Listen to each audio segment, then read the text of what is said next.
Hello. Hey, you guys. Welcome to the First City Podcast. I am your host, Aaron Whited, owner of First City Records on Front Street, downtown Marietta. Sorry about last week. I needed to recharge the old batteries. Took a week off.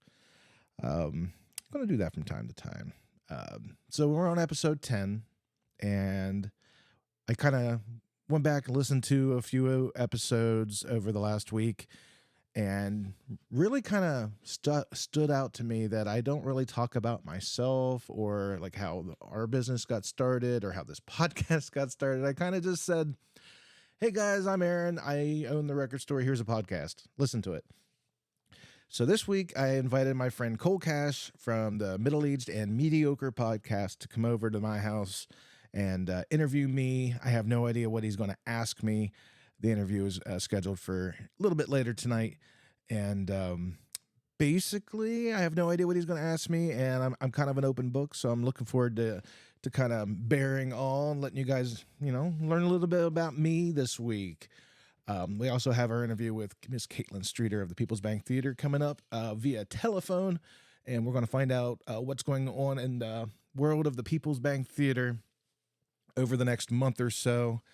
I do know that the Uriah Heep and Saxon show still has plenty of wonderful seats available. It is coming up on Thursday, the 16th. And if I'm looking at my calendar right, yep, that is 2 days away. So I hope to see you guys there. I'm very excited for that show, and I'm hoping that they show up at my store. I would love to meet them, especially Mick after getting to interview him a few weeks back. If you haven't checked out that episode, I did get to interview Mick Box of the band Uriah Heep while he was on tour with Judas Priest over in Austria, wherever that is. So I know where it is. It's Europe. It is Europe. So anyways, talking about some things going on around town. So I heard, I didn't get to go, but last weekend there was a brand new farmer's market over in Belpre that started, and it evidently was a rip-roaring success. I saw that my buddy Jesse Forrest from Jake Down and the Blackbirds and his own wonderful music got to perform. There was evidently like hundreds of people that showed up for this thing, like 60 vendors. And then there was that other one that was down by the flood wall. The Sips truck put on a vendor show. I just love spring. I love all of these wonderful local people coming up with these great ideas and watching them actually succeed. And everything is like really going really well for our area right now. So keep it up, everybody. And I know that there was some confusion with the parking and traffic, and I don't know. I hope they figure that out. Belpre is challenging to get in and out of as it is, so they picked a challenging spot, but the fact that it's flourishing, I'm super stoked for them. So hopefully I'll be able to check it out sometime soon. But let's talk a little bit about what's going on in Marietta this month. Let me pull up my little local calendar here. I know this coming Saturday we have the Wine and Chocolate Walk. Let me pull up my information here. Yep, coming up this Saturday, it is the Wine and Chocolate Walk. Evidently, this is a thing that's happened in the past, and it was very popular, so they're bringing it back. Saturday, it is from noon to 5 p.m. There is a ticket that you can buy. Go over to the Marietta Main Street Facebook page, and you'll find the link, or the event page will get you the link to the Eventbrite ticket page. Tickets are $50, but there is all kinds of goodies in the gift bag that you can get, and you get... there's 10 different stores doing chocolate samples, and there's 10 stores doing wine samples, and you get to go around and fill out a little punch card, and it's a good time to be had by all this coming Saturday. Check-in starts at 11 a.m. To 1 p.m., and then you check yourself in. You kind of walk around with a wristband and just go around all the different stores shopping and tasting and having a good time with friends and fam. So I'm looking forward to being part of that one, and evidently, I just found out today that I am a wine shop. I am one of the wine stops on the tour, so pretty stoked about that. So come and see us at First City Records, 166, right next door to Over the Moon Pizza. And across the street from Jeremiah's and the Marietta Brewing Company, I will have some wine samples set out for you guys to try as part of the Wine and Chocolate Walk. Just booked Jake Dunn and the Blackbirds for yet another show. This one's going to take place in June. It is the Great Race. Evidently, there's this thing called the Great Race, and there's going to be hundreds and hundreds and hundreds of tourists and cars, and It is called the only overnight stopover in Ohio in 2024 for this huge motorsports and car show convention. I don't really know much about that, but there's a kid zone. There's going to be food, and evidently a lot of shopping going on, and trying to get all these tourists from out of town to come to our shop. So I'm booking music for the day. Got Jake Down and the Blackbirds in the shop. My personal favorite local alt country. I don't even know what you would want to call them, but yeah, they're amazing. Jake is amazing, and congrats to him on soon to becoming a father. He announced that he's having a baby, so that's cool. Cannot wait to have them back in the shop. If you are interested in playing at that event, reach out to me. I'm considering adding a whole day's worth of music, maybe a 5, 6, 7 different artists, because the event for that is going to go from like 9 a.m. to 9 p.m. So I may make a whole day of it. Who knows? But what else do we got coming up? We got, all right, and coming up on May the 27th, coming up in just about a week and a half, 2 weeks, on a Monday, May 27th at 10 a.m. starts the day at the First City Records. Come down for our very first annual Memorial Day sidewalk sale and concert series. This year we're focusing on America and country music. I got 2 great local country performers. We have a guy named Evan Cunningham, who's performed around here locally for a long time. It starts at 2:15 with him, and at 3 p.m. we have Mr. Corey Hager. Corey has opened up for the likes of Luke Combs and Morgan Wallen, and he has opened up for like 20 number one artists in all different venues across the area. And he has a couple hit songs over there on the iTunes charts in the country section. So check out Corey Hager. He will be in the store at 3 p.m. for an hour or 2 concert. Free refreshments going on that day. But let's talk about the sidewalk sale. Okay, so every time we buy a collection, I pick out all the good stuff, and then I pick out all the medium stuff, and then I have thousands and thousands of what I would call just, bargain bin stuff, the $1, $2 stuff, $3 stuff, quarter stuff, whatever. So anyways, I am backlogged. We're splitting at the seams at the store right now, as it were. So on Memorial Day, we're going to set up tables outside and probably have to bring them inside as well into my office and the storage area. There's just so much. You can do one of 2 things. You can either buy them individually for a quarter a piece. Everything out there will be a quarter a piece unless it's marked, but 99.9% of it's going to be a quarter a piece. Or we got U-Haul, small U-Haul boxes, and they fit about 100 records. You can fill one of those up. The first 2 hours from 10 a.m. to noon cost $25. And then by then it'll probably be a little bit cherry picked over. So from noon until the end of the show, $15 to fill a box. So you're going to walk out of there with about 100 records for either $15 or $25. Or if you just want to bring a stack of quarters, whatever, just grab a couple, spend the day, listen to some music, get some free refreshments, listen to some country music, and support your local record store and help us free up some space in the store so we can keep buying these massive collections and bringing the good stuff to you. If you have any questions about that, feel free to call the store 740-434-5001 or message me on Facebook at the First City Records Facebook page.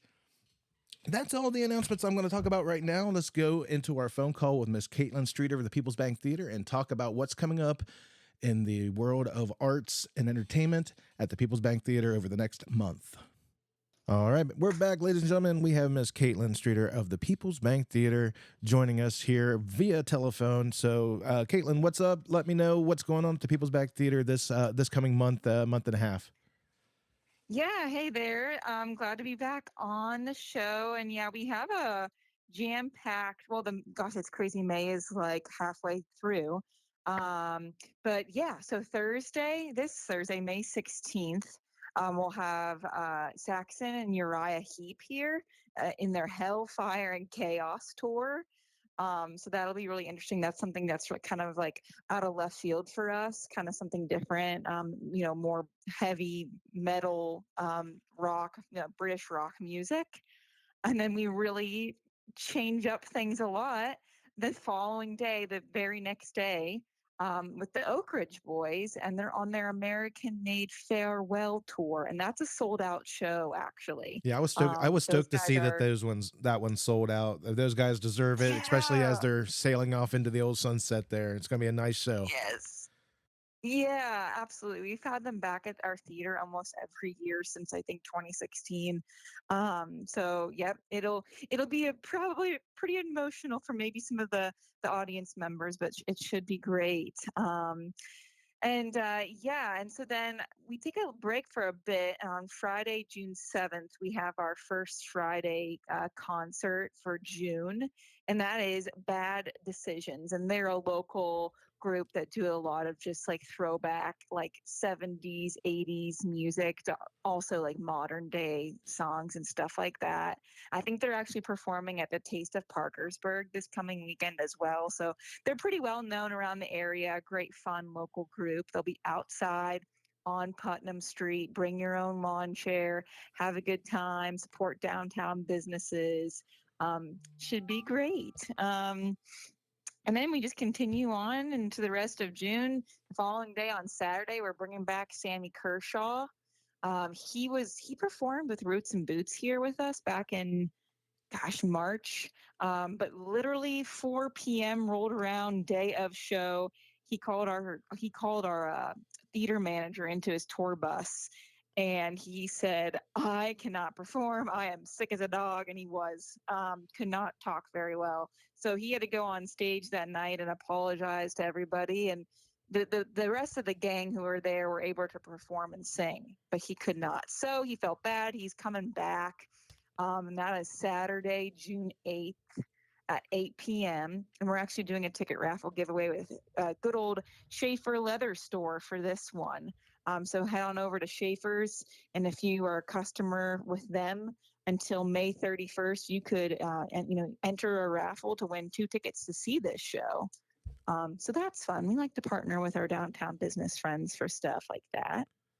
And then after that, June 9th, the day after that, Sunday, June 9th, we have our very first sensory friendly film. And we're just so excited for this. If you guys don't know, people who are listening don't know what this is. Each year, I think this is the second year that we've brought this back, but these are kid movies that are sensory friendly. So the sound is a little bit, it's more friendly to, I guess, like neurodegenerative kids, maybe kids who are on the autism spectrum. This is a great opportunity for them to come. The lights are set down low in the theater. The sound is turned down. There's no previews before the film.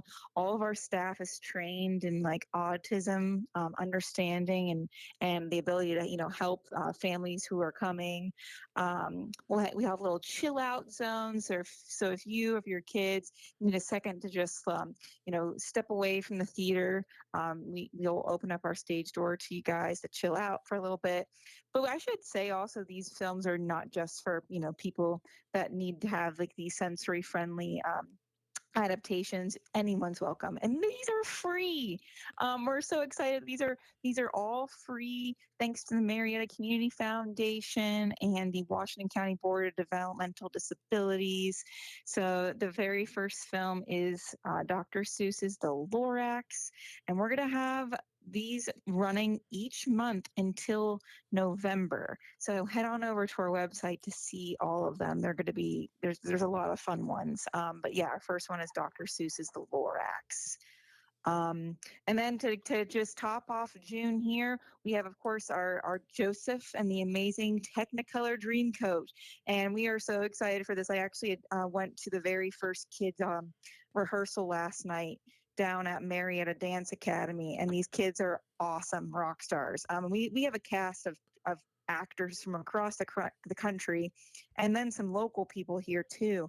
But all the children in this production are local kids, and what a great opportunity for them to be on this historic stage and to perform there's 5 different performances: Thursday, June 20th, Friday, June 21st, 2 shows on Saturday the 22nd, and 1 on June 23rd. So yeah, it'll be a magical, fun show. It's a great family friendly event. And yeah, we have then 3 shows to top off June. After that, Trace Adkins. Then we have a Marietta Symphony Orchestra show, and then Christopher Cross is our very last June show. And of course, we have a ton more shows into the rest of the summer.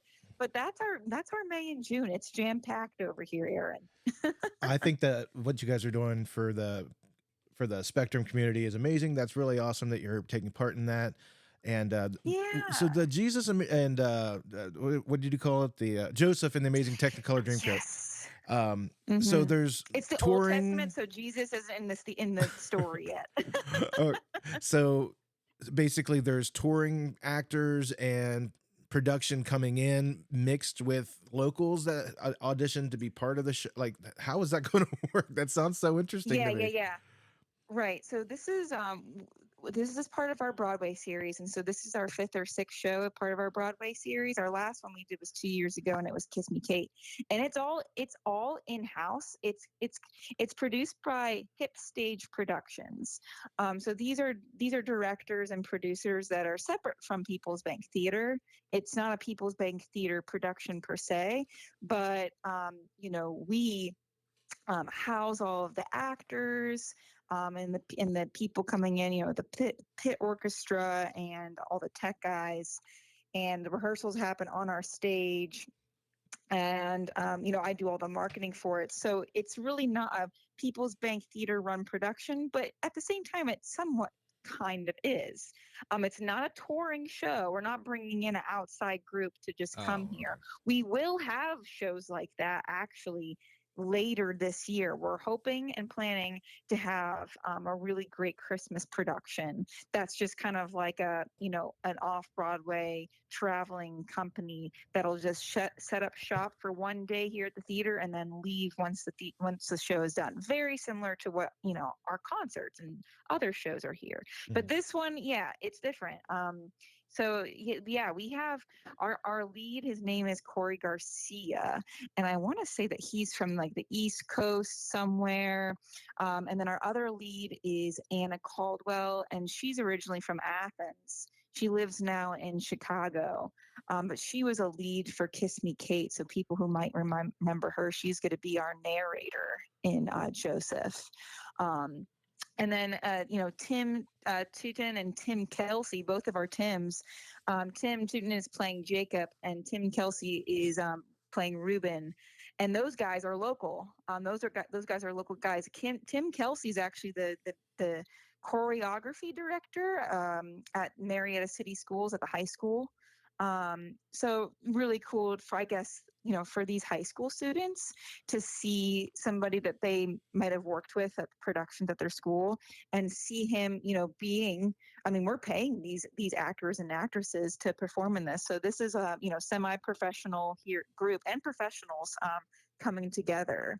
So yeah, it'll be a great time. And if you don't know anything about the story of Joseph, it's a Old Testament, it's books from the Bible about the story of Joseph and his 11 brothers, and Joseph's journey from rags to riches, and his amazing Technicolor Dreamcoat, and how he helps the Pharaoh in Egypt foretell his dreams, and he tries to prophesy all these things.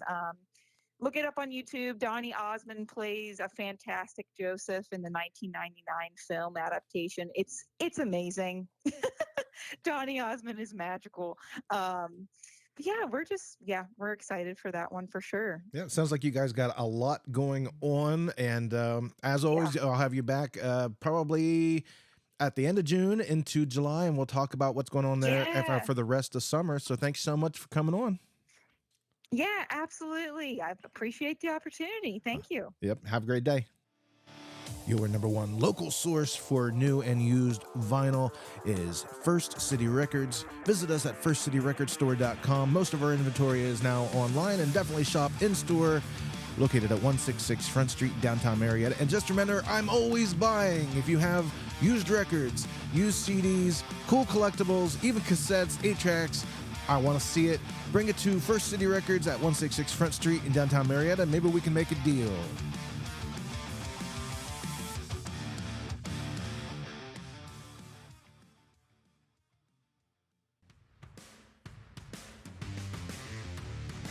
All right, that was Caitlin Streeter of the People's Bank Theater. Thanks, Caitlin, for calling in and filling us in what's going to be happening at the People's Bank Theater. From now until the end of June, we'll have her back at the middle of summer to talk about what's coming up next. But now it's time for your main event, Mr. Cole Cash interviewing yours truly. So sit back and enjoy me.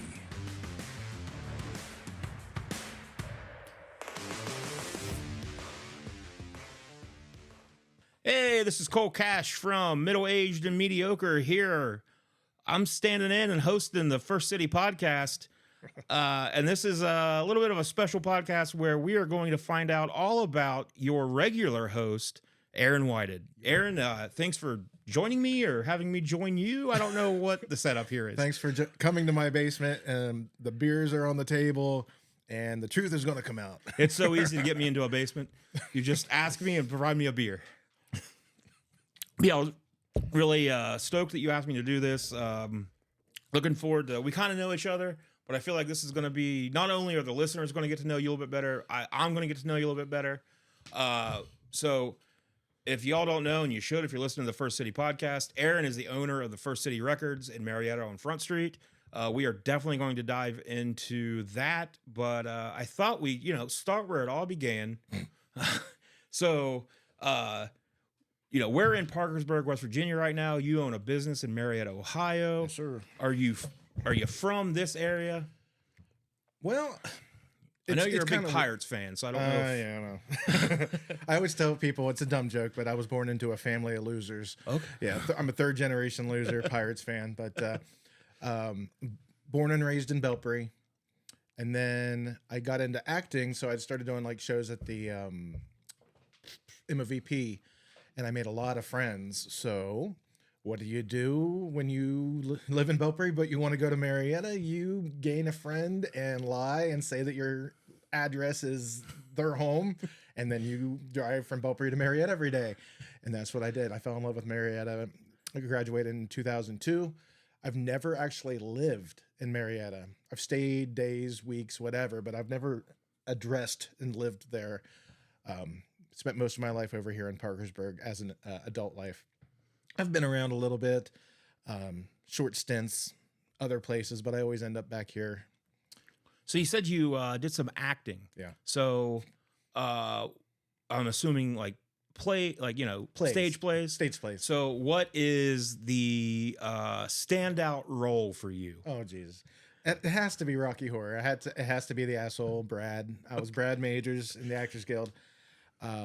Other notable things that I've done, believe it or not, I was the drag queen Angel in Rent who dies of AIDS on stage and then comes back at the end in a big white frilly cape and whatever it was, bed sheet. Yeah. Well, if we were doing this, if we were recording this on video, I would have you reenact that, but I think you're safe this time. There is a VHS floating around. No, it was DVD. It's DVD. Yeah, they secretly filmed that one, which I don't think that they were supposed to. So YouTube, keep an eye out for the bonus feature for this episode. I will share a photo of me dressed up as Angel. Okay. In my Santa suit and wig and makeup. And, I got a lot of props from a lot of people. I had to take vocal lessons for that role because Angel can sing in a register that I was never able to get to. And Beth Sowers, wonderful, wonderful woman and piano teacher, she got me up to where I needed to be.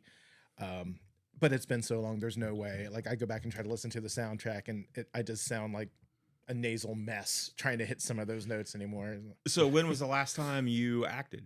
I gave it up after Rocky Horror. Okay. Brad and Rocky Horror was my last hurrah. I was going to do, the first thing I ever did was my high school play at Belpre was Grease, and I was Sonny in Grease, which is kind of funny because if you watch the movie Grease, the guy that plays Sonny looks like he's 40. You are right. And the Actors Guild just did Grease, and I thought, man, how cool would it be to end my career where it started and go back and play the same role because the asshole looked the same. Yeah. He looked 40 and now I'm 40. It would have been the great, but my ex was the costumer and I just said, yeah. Probably not worth it. Yeah. I'm happy. I don't need that added theater drama in my life. So maybe when I'm 60, I'll get to play Sonny. And it'll be, he looked 40, but he could have easily been he could have been older. So Yeah.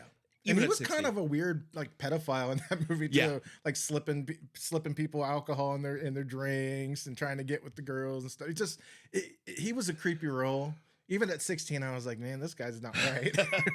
Well, a lot of the old, pre aware, I don't like cancel culture, so we'll call it awareness culture. Yeah. A lot of problematic Yeah. characters and roles. So Come on, Sandy, everybody's doing it. it'll be fine. So you go from acting. So I'm very interested because I like when I find out that people have a very eclectic background. So anytime I'm talking to people, I'm like, oh yeah, I've wrestled, I've done stand up, I've done some acting, some writing. So you've done acting. I know you owned. I know you used to do before you had the record store. I know you've always been into kind of selling vinyl. Like I know Joel Yeah. used to always. Well, here's the thing with that. It was always a case of you buy something sometimes to sell it, to buy the thing that you really want. Yeah. If I'm in a situation where somebody's selling some records and they want X for it and I know it's worth Y, I might not want that record, but I know that I'll be able to afford what I really want. Or there's a lot of times where something will come up for pre-order that I really, really wanted. So I would just flip the shelves and, throw some stuff up for sale. And that's kind of how it all started, was a need for money. Mm-hmm. Yep. And a need for more vinyl. I always tell people records in this day and age, it's kind of like baseball cards. It's it's almost like you're trying to get the best variant, the autographed, it is what it is. Yes, it's about the music, but it's also that collectability factor, that FOMO, that fear of missing out, putting a limited to 200 on Splatter Swirl. There's a record up for pre-order right now. I don't remember what band it is, but the front cover, it has a plastic around it, and it's filled with the lead singer's bathwater. Interesting. There's some weird pervert out there That's going to be needs like that so bad. That's going to. Well, they're probably the same people that are out there buying wrestlers' socks on eBay or something. Well, who was the artist that? And I think this is true. It could just be one of those urban legends. The Blood. But their blood was in it. Who was that? Flaming Lips, I believe, Wayne have an album where they filled it with their blood. Yeah. I have a blood-filled album over here. Well, I know you were talking about baseball cards and trading cards, and I got back into that hobby a few years ago, and from collecting in the 90s to then starting again a couple years ago, it was a huge shock. There's their blood-filled record. That is a lot of blood went into that one. Motley Crue's Shout at the Devil. Ah, It's not real blood on this one. that's good because somebody needed a cookie after giving that much blood. Limited to 250 copies. I'll definitely post a picture of it for you It's guys pretty to cool see. looking. But yeah, it's just a new pressing of that on blood-filled vinyl, limited to 250. I don't remember how much I paid for this, but like many collectors, I bought two and sold one to pay for both. There you go. That fear of missing out. Yeah. There's only 250 in the world, and by God, somebody else wanted it enough to pay double. And that's like you were saying, that's the when I got back into card collecting, and I've collected vinyl for a while, and then recently got back into card collecting, and it is that I have so many cards and I don't even know what I have anymore. Yeah. But if I see a new product come out, an update or whatever, I have to get it and then just add it to my stack of stuff that I'm never probably going to look at again. And trying to explain to people that used to collect in the 90s and they don't anymore about the changes. And it's the same with vinyl, where there's this one, but there's also this variant that has like a little speck on it that you need that one because that's the one, Why is a club pressing worth this? It's insane. $600. Okay, I do want to throw in and reiterate that I don't do that kind of tactic at my store. That is something strictly for personal collection pieces. And again, that's how this whole thing got started, is you pay for one thing to get the other things that you really wanted. I just really wanted a copy of that for no other reason than to have it. I definitely don't have an emotional attachment to it. And that's why it didn't come up for sale in my store or anything like that, because I wouldn't do that to any of my customers. I wouldn't flip anything for double the value unless it's actually there. Right. So I want to just throw that out there. That is definitely not something that I do in my business practices. Yeah, that is the way though. I get some cards I want. You know, I will sell some stuff that I don't really like. I like, but if I can get the one card I really So it's so you go from acting. When did you? Because you had before you had First City Records, you had Monsters Horde. Yeah. Which had records. Very similar store, but I think Monsters Horde a little more focused on like collectibles and toys, or do you feel it was even? It was even. Okay, so at first I thought this town needed another retro toy place that had records. Tony in Parkersburg had that empire growing. So here's how Monsters Horde began. Okay. Let me just start from the beginning. All right, let's just get it all out there. I had a friend, I won't say her name, but she worked with me at Children's Home Society. They got a giant donation of thousands of toys, video games, consoles, and they don't take those things. But the story goes that the lady's son passed away of cancer at 16. And for all these years, since the 90s, everything he's ever owned was in these tubs, immaculately kept in bags, not a speck of dust on any of this stuff. And she finally is moving, and she had to sell or get rid of this stuff. And she wanted it to go to kids or somebody, a good home. So she donated it to Children's Homes. So they took it, even though they don't usually take it. She called me and gave me this collection. Oh, wow. And Monsters Horde was born out of that. Okay. And it was an online store only, pandemic based, just something to do while I was home with the kids, learning about G.I. Joes, He-Man, Sega, Nintendo, learning how to take games apart and clean and test them. So I already had the passion and love for records. So I knew, I sold records on the website as well. But now I was getting into the toys and consoles and things that I hadn't really spent much time with. They weren't really the retro nostalgia thing. I like to look at it, but I didn't need to own it again. Right. Well, I got the bug, of course, when somebody hands you thousands of things, and I'm like, I had this, now I have this, and I'm never letting it go. Yeah. And as you can see, looking around, I did keep a few dumb things. I have all of my California raisins, a couple Furbies, Teddy Ruxpins. I collect Teddy Ruxpins. I collect Popples, dumb crap that I don't need, but and He-Man, of course. I got my Power Sword tattoo. Yeah. I'm a huge He-Man guy now. Wearing the shirt, representing. I always was a He-Man guy, but then it went away for 20 years. It never entered my mind. And then I got this collection, and it was almost everything He-Man. And then it brought it all back. And now I have the power, Okay, so anyways, and then I was just driving along in Marietta, and I find the Kramer building, and it says for rent. And I figured, it's far enough away from downtown that's probably not going to flood, and it's probably reasonably priced. So I reached out, and then Charlie Kramer, the landlord, took me down. And at first I thought I was renting the upstairs because the window box says for lease in the window up front. And then he took me down to this dungeon of a basement that smelled like a middle school gymnasium. And I'm like, oh shit, is he gonna, he's either going to try to kiss me or we're going to sign a lease. I can't, it's like, I didn't know what was going to happen. You're also easily lured to basements. I was very easily, he didn't even have candy. Yeah. He had a pen and a lease. Hey. So I just said the rent was only like $650 for over 1,000 square foot, like plenty of space to start.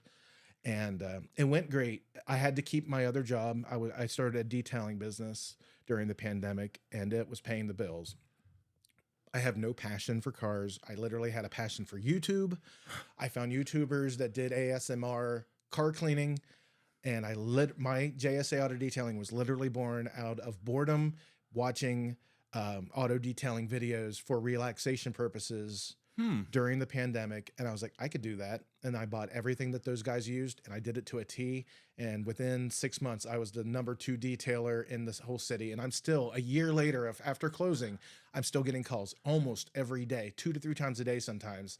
Even though Google says that I'm permanently closed, the website's gone, I'm still getting 2 to 3 calls a day. Wow. Yeah. So it's not something you do anymore. I don't have to. Okay. Thanks to First City Records. Yeah. Monsters Horde, paid the bill. Like the rent was paid.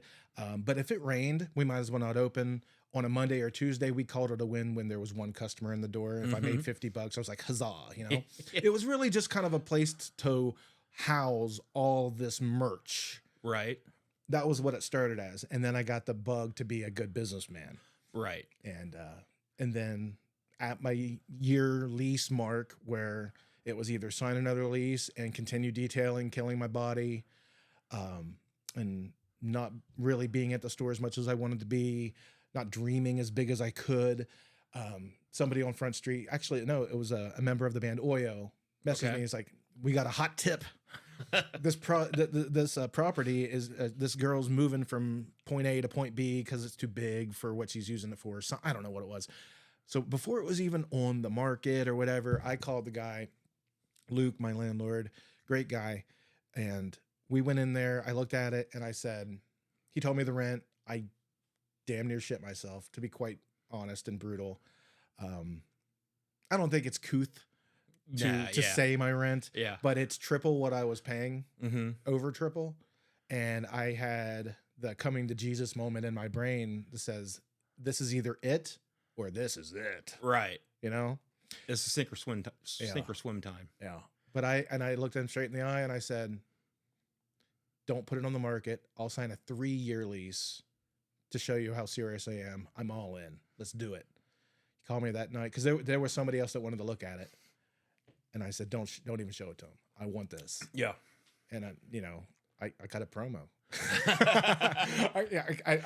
I did. I cut a promo on the other person. I was like, listen, they may say the exact same thing, but I guarantee you will never find a more passionate person that not only knows what I'm doing at this point, but loves what I'm doing and who I'm doing it for. So I signed that lease and I had 30 days to get out of the other place, but I also had to make money. So we immediately started. Yeah, it was a quick transition. Oh my God. It was that month was the hardest, most stressful month of my life. And I always tell people when they're coming in, we're still building, we're still growing.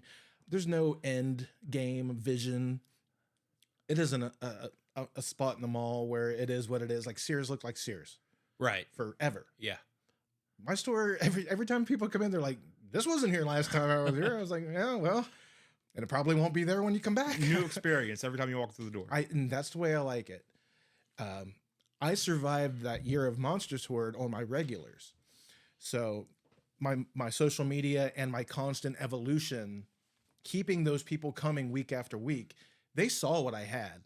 If I didn't keep buying and bringing in new stuff and making things exciting, putting on events, I would lose my core group, and those core group kept me alive. And I would like to give a shout out to a handful of my regulars. John, I won't say last names because I don't know. Jeremy, Chant, John, Brandon, Shauna. Oh my God. There's so many. There's so many. I'll probably think of more and ramble them off. But if it wasn't for you guys, and you know who you are. If you supported Monsters Horde, you're the ones that helped this vision happen. So thank you. Was there, so you during COVID, you start the detailing business, you're selling stuff online. Yep. But is there already the idea in your head of, I want a storefront? Dude, this shit has been rattling around in my brain since I was... Okay, the original thought came Empire Records. That's why we celebrate Rex Manning Day, the movie Empire Records. I didn't even have records. I didn't even have records back then. When I was 16, it was CDs. Yeah. But the idea behind it, being young and hip and cool. My first job was actually working in a movie rental place, KT's Video in Belpre. And I thought that was badass. But the only employee was me and the owner, who was like an old 60-year-old curmudgeon with a cane. And it wasn't the cool, fun experience you'd hoped for. But I did get to watch a lot of movies I shouldn't have got to watch. Faces of Death, all of them. Every one of those Faces of Death movies, I got to watch those. But getting kind of get back on track. What was the question again? So like, you always wanted a storefront then. That was always not maybe the goal, but the idea that I've always wanted to be my own boss. I'm a horrible employee. Ask any of the people that have ever hired me. My former father-in-law, God bless him, as awful as he is. And I mean, even on the final check, when he wrote my final check, he spelled my fucking name wrong. And I worked for him for 4 years and was with his daughter and had his grandson. He spelled it Arron on the check. And you know that was on. No, he is that He big just of didn't- he is a genius at some things, but a complete moron at others.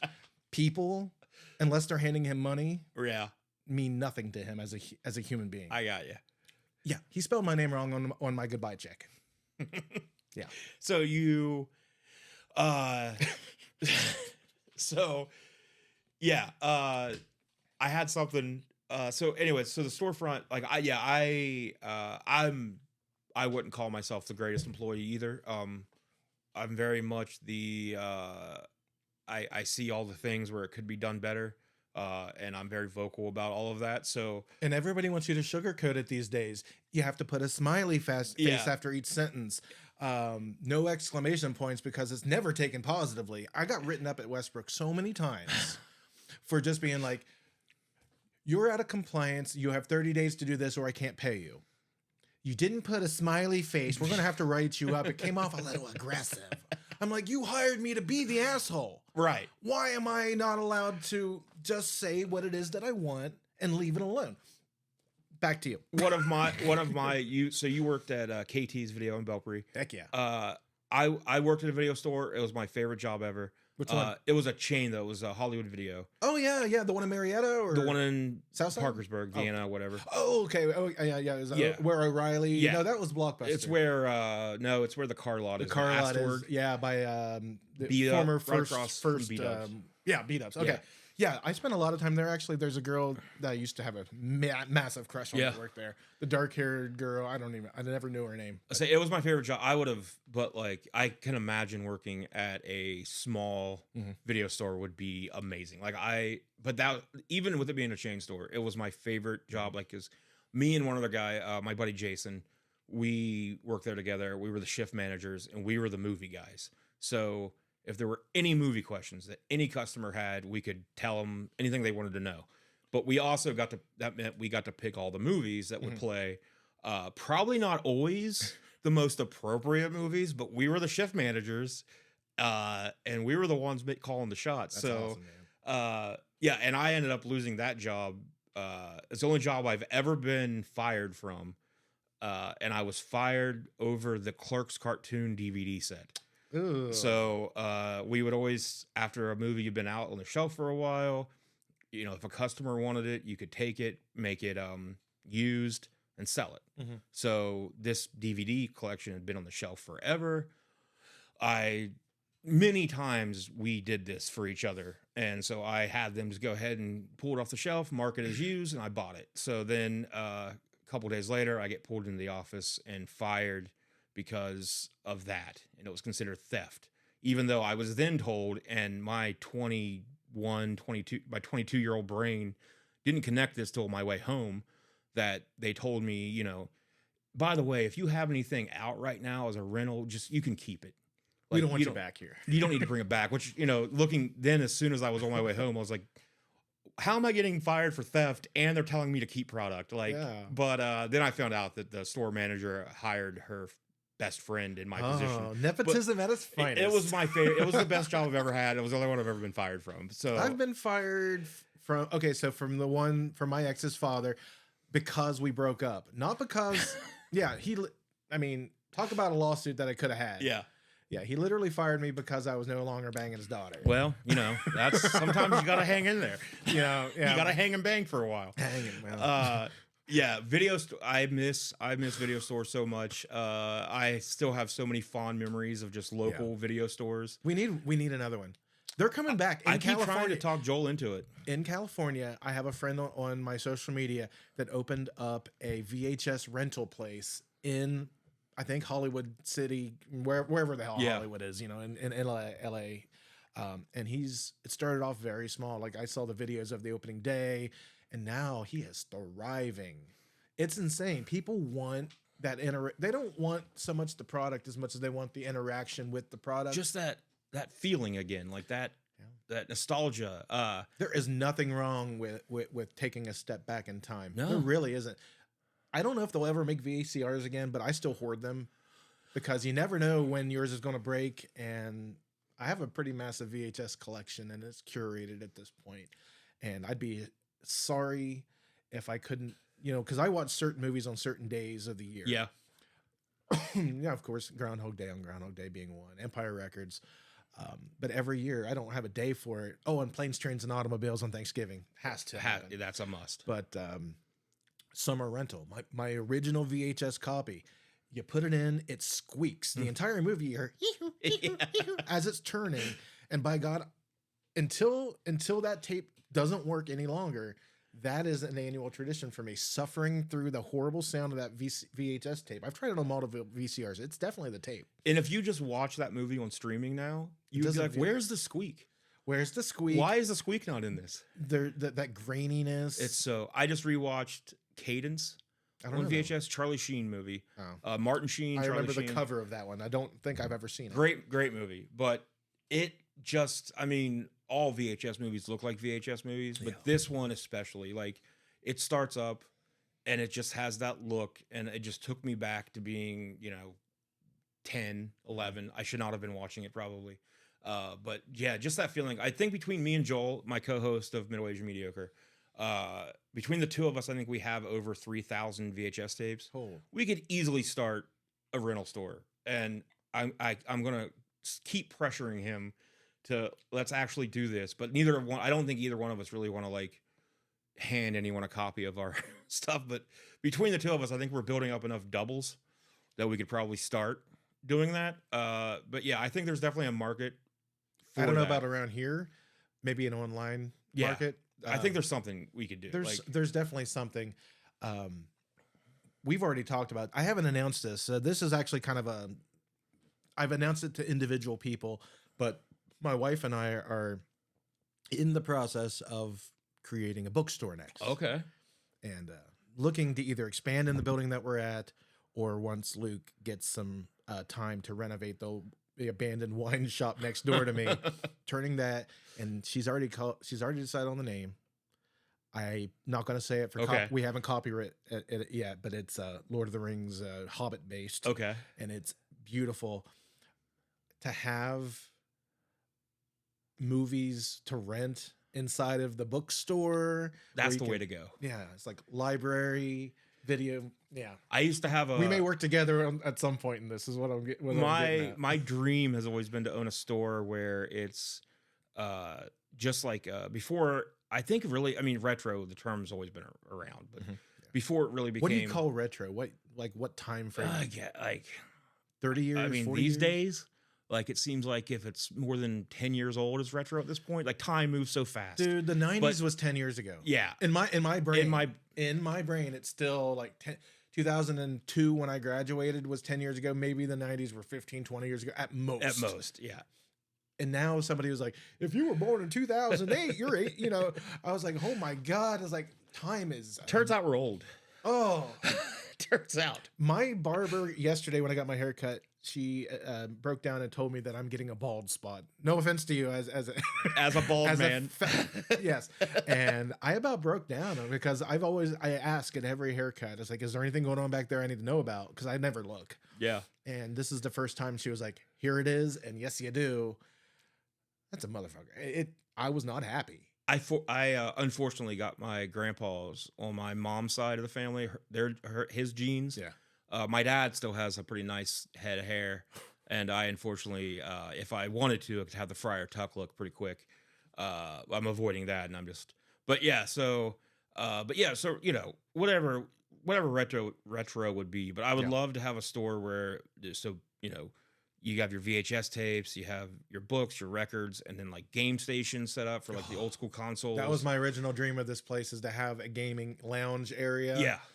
There's just not enough. They just filled up that building in like a month. I thought it was going to take me forever for that space to look the way. Just today, I refilled it up with that collection I was telling you about. 3 truckloads it took. It took from 10 a.m. until it was like 3:30 by the time that we were finally done unloading just box after box after box, and we have nowhere to put this stuff. So Well, you already had quite the inventory. So now we've damn near it doubled feels it. like, yeah, it sounds like it. And I promise you, wait, I haven't even gone, like I said, I've only gone through a handful of boxes. And what I do is typically I pull out all the gems, and then I bring in the pros. I bring in my friends that are like, this is a very jazz heavy collection. So I'll call my buddies Jeremy Mail, who's one of the reasons I'm into vinyl, mind you. So I'm sure that's a question we'll get into later. How did I get into vinyl? But Jeremy Mail, I talked to him earlier, sent him some pictures. There's Miles Davis, Thelonious Monk, Donald Byrd, all the Dave Brubecks, all the heavy hitters are in this collection. And then there's boxes after boxes of Dwayne Eddy, Marty Sport, you know, just these bullshit 25 cent records, right? Yeah. Every collection's that way, but that piles up. When you buy in bulk like we do, there's only so much room that you got, and that's why we're having that Memorial Day 25-cent sale. Okay. Everything that we put out is going to be a quarter, or you can fill a box for $25. And you can cherry pick it and go through it. That's a hell of a deal. Yeah, because I can't know everything. I look at an album, if I think it's going to be bargain bin, I just throw it in there. I've had guys come to me, my buddy Jim Rogers, another one of our regulars, keeps me afloat, came in, he's like, yeah, I found 6 $2 bills in that quarter album. Somebody put their $2 bill collection in it. And then another one was like, oh yeah, so-and-so, I just sold that one for $100 and you sold it to me for a quarter. So there's going to be gems hidden because I can't know everything and I don't have the time to look up everything. I just kind of have to look, and like I get what they call the tingle. You know how people have gaydar? Yeah. I have gaydar for records. I can look at a record and I'm like, this one I should probably look up, or this one I know is valuable. This one, it's unusual enough that I should probably check. And then, you know, and it's about 75, 80% accurate. But there's always going to be slips. And people are finding those slips and profiting. And I think that's great. It's called Easter egging, really. Yeah. You know, you leave a couple hidden gems in there so people keep digging all the way to the end of the box. They don't just stop at the one, you know, it's Easter egging, whatever. I don't know if it's a business thing or not, or if I created it in my sleep. I don't know, but it sounds right. Well, as a collector, like that's the dream. Yeah. Like Finding that gem. anytime I'm out looking for cards, records, VHS tapes, that's always the dream of like, I'm going to find something they didn't know. Ooh, I caught him slipping. Yeah. Got him so slipping. that is, I mean, like you said, I don't know if you invented that, I don't know. but that's a hell of a business strategy though. Yeah. Like Easter egging, man. sure, you may lose a little bit of money on that one, but It all comes out in the wash. It does. That's So- my famous quote. Because like I said, I'm pretty much a one-man show when it comes to pricing and buying. I do have one or two guys that I trust with my life at this point because I have to. yeah. And because I love them. John Reynolds, I know you hate people knowing your name, but I love you. I respect you, and I couldn't do what I do on a daily basis without you. I know you're going to be listening to this, and you're probably going to tell your wife to smack me for saying that, but I do. I think the world of you, and I appreciate you every day. And there's a handful of other people that do that for me as well. Jim Rogers being another one. Now, instead of him stealing my $100 records for a quarter, I make him sit in his ass in the back, pay him $6 an hour cash, and just be like, pull out all the good stuff. We'll look it up. That's the way to do it. And it is. You know, you got to work with what you got. But even him, I'm sure I'll catch him slipping at some point. So you mentioned it. So how did you get into vinyl? Has this been a long time thing? Like not recent because you've been doing this for a few years now. Yeah, I started collecting at 16 when I started going to Marietta. I went to, I believe there was a Salvation Army or a Goodwill on Front Street. It was the one that burned down, whichever one it was. Okay, I think Salvation Army. I found a suitcase. So I was kind of a weird kid. Mm-hmm. I always wore thrift store clothes, painted my nails. I was just kind of weird. Picked on, kind of a loner. Yeah, I'm a loner, dog. but that's your I'm a outlet. rebel. I was Pee Wee Herman. No, but yeah, they had one of those suitcase turntable deals, not one of those stupid ass Crosley things that people buy these days, but the vintage ones. Right. And I took it home and didn't do anything with it for a long time. And then I went back when I was clothes shopping, as one does, and found they had some records, and there was nothing really that piqued my interest except for I found Leonard Skinner's Silver and Gold 2 LP greatest hit set. Ooh, Took it home, played it, never looked back. that's a good one. I've started and stopped collecting over the years a handful of times. And like I said, Jeremy Mail brought me back into the hobby, but I've always had some semblance of a collection since about 16. Okay. I was very nomadic in my early 20s as a musician, living on girlfriends and barmaids' couches, as it were. Hey, that's that's a life I've romanticized in my head. Nah, it's not all that it seems, especially when you end up in the ghetto in Parkersburg next to the Don't Go Mart. Yeah. But that was me, couch surfing, living off of whatever was in my car. So at some point, I didn't have much of anything, but I never did let go of that silver and gold, and I still have it. Don't have the turntable anymore. I sold that at a yard sale years and years and years ago. But yeah, the dream has been there for most of my life, and collecting has been in my blood since I would say 16, then off again through my early 20s, because I was nothing more than a musician. I focused strictly on girls, weed, and writing songs to get girls. Yeah. And by God, it was a fun time. The weed helped too, I'm sure. Yeah. Okay. So when I was high this one time, this was way, way, way back. My original band's name was Good Tuesday because we all met on a Tuesday. Open mic was on a Tuesday. We got all together and did at the front row. Shout out to Bill Pohl at the front row. One of the practices at my at my apartment at the time, we were sitting around and I was baked out of my mind. And I said, I want to name our band Captain D and the Hush Puppies. Oh, that is. Tell me that's not brilliant. That's a hell of a name. Yeah, we had just watched That Thing You Do with Captain Geach and the Shrimp Shack Shooters. Uh-huh. And I was like, oh, be Captain D and the Hush Puppies. And everybody vetoed it, and we became Good Tuesday. What? And Imagine the merch. I know. And it's, there's, I mentioned this during our other podcast. I have a childhood selective trauma disorder or whatever. Mm-hmm. I don't really want to get into the early part of my life, but it led to severe trauma to where I don't have but maybe a handful of memories from 16 and back. Okay. When I think of anything, it's a win for me. When I smell something, hear something, see something, taste or touch, hold an album, and it brings back anything, it is a major win for me in an emotional way.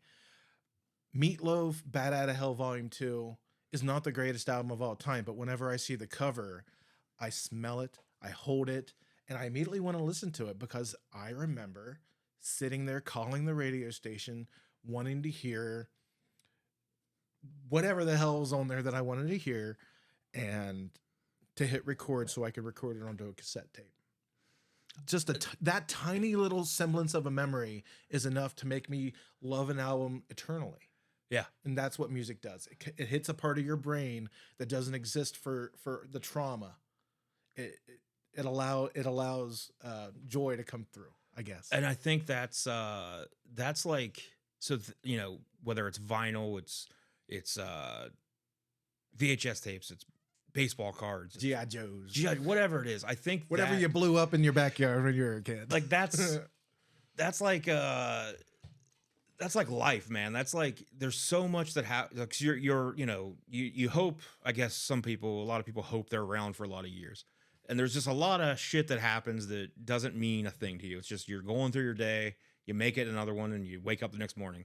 But then there's those moments where something triggers a memory and you feel it again. And like, that's, to me, like that's the goal of life, is just to build those where you're like, that's my life. Like, cut out all the other bullshit. Yeah, man. It's just these parts. Like, see that guy behind you there? My Pet Monster. My Pet Monster. Yeah. That just looking at him takes me back. That and that popple over there, that's a basketball. Mm-hmm. That takes me back to the My Pet Monster. Takes me back to my childhood home's basement. The smell, watching old wrestling VHS tapes on the weekend, and drinking Clearly Canadian. The popple takes me back to when we were kids. Every summer we would spend in our camper at what is that lake? Seneca. Oh, Seneca Lake, camped yeah. at Seneca Lake all summer long. Dad worked at GE and would drive from Seneca Lake all the way to GE and then all the way back so we could have that childhood experience. Yeah. That popple isn't just a popple. It's what I had in my bunk bed that was in that camper during those events. And that takes me back to playing G.I. Joes in the dirt with my brother and Transformers with the weird neighbor kids in the other trailers, or not trailers, but the campers, and riding my Bigfoot. We had one of those. I grew up very spoiled. Okay. Admittedly, upper middle class, white suburbia, a brand new housing development up in Ridgewood Heights, which is in Belpre, which makes the trauma that happened even more severe because it came out of nowhere from a upper middle class family with my dad worked at GE, who was a specialist of whatever. My mom was into childcare, and she did like we had foster kids. We grew up in a house. I grew up never not having anywhere between 4 and 7 kids in the house. But then the switch to therapeutic foster care, which was the kids being sexually abused, the kids right out of juvie, the kids where their parents had overdosed. We had this one little girl. She had a dwarfism, and her father or mother threw her in a bathtub full of scalding hot water, and her entire body just looked like Krang from the Teenage Mutant Ninja Turtles. It was just red and pink and mushy, and she was the sweetest little baby. And that's why you can't. I try to stress this to people. I work with individuals with like developmental disabilities, and we both come from that world. We do. Yeah. And I work with people with SUD, substance use issues, all kinds of walks of life. And it drives me insane when people like judge them, but then just to judge anyone from your outside perspective. Because you're talking about like what from the outside would look like a perfect situation. Oh my God. Everybody would think so. Yeah. You never know. Beautiful home that my dad built in a brand new thriving community. 2 kids, a dog, just the idyllic. This is what life's supposed to be. Yeah. And then the trauma. Yeah. Of, it isn't that big of a secret. All you have to do is Google my name. Unfortunately, that's all it takes. But, it was enough to change the course of my life. My early adulthood was really kind of my first chance to rebel against it.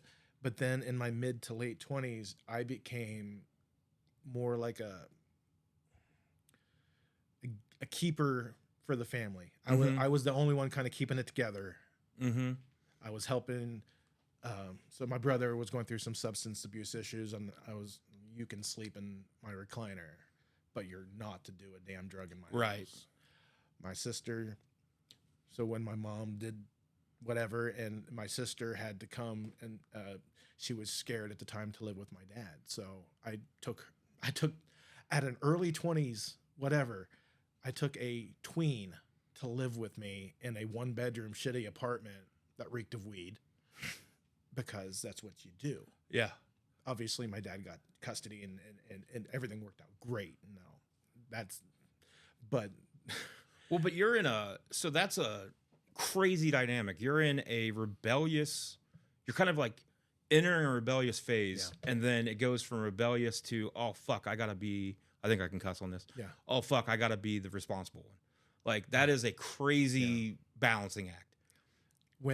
That you could have easily not went into. I was engaged to a girl during that time that all the stuff was going down with the family, and we let somebody from the family come and live with us in the middle of that drama. Mm-hmm.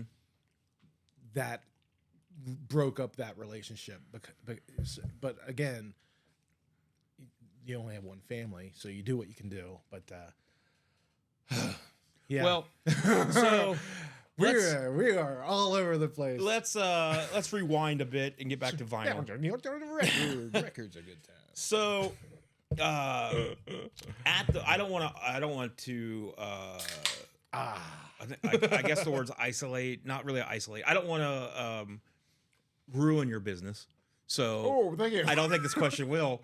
But as a record store owner, which by the way, it is so awesome to see.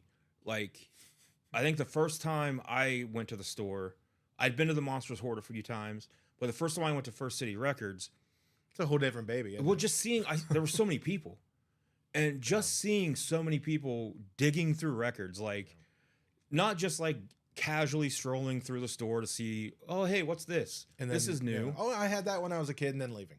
Like, they're digging through. Like, it was so refreshing to see that. Like, it was so awesome. And then I've seen you recently had the Taylor Swift release party, I do that for all of the big Taylor which things, looked like it was a massive success. We had just about 100 heads in the door.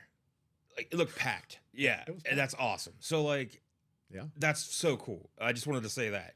But so, as a record store owner, are there any, like, I guess, pet peeves as the owner? And, like, again, I don't want to, so try not to single out customers where I wouldn't do that. somebody's going to hear it and go, that son of a bitch is talking about me. But if I knew name things that you do, I am talking about Yeah. you. So what are some things that a customer could keep in mind, like if they go into a record store, maybe don't do this?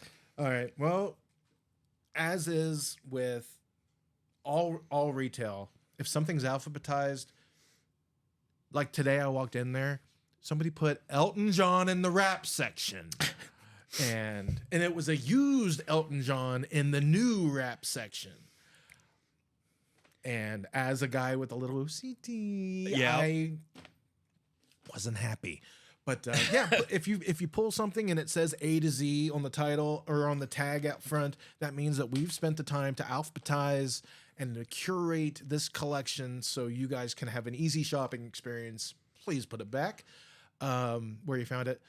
I guess the other thing would be okay. So on the new racks that we have, the new release stuff, the corners sometimes get tilted, and when things don't line up.